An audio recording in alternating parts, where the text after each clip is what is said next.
కీర్తనల గ్రంథము 20వ అధ్యాయము. ఆపత్కాలమందు యెహోవా నీకు ఉత్తరమిచ్చునుగాక. యాకోబు దేవుని నామము నిన్ను ఉద్ధరించునుగాక. పరిశుద్ధ స్థలములో నుండి ఆయన నీకు సహాయము చేయునుగాక. సియోనులో నుండి నిన్ను ఆదుకొనుగాక. ఆయన నీ నైవేద్యములన్నిటినీ జ్ఞాపకము చేసుకొనుగాక. నీ దహన బలులను అంగీకరించునుగాక.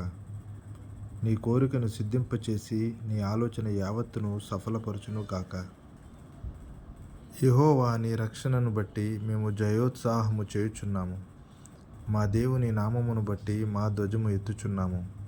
నీ ప్రార్థనలన్నీయు యెహోవా సఫలపరచునుగాక. యెహోవా తన అభిషిక్తుని రక్షించునని నాకిప్పుడు తెలియను. రక్షణార్థమైన తన దక్షిణ హస్తబలము చూపును.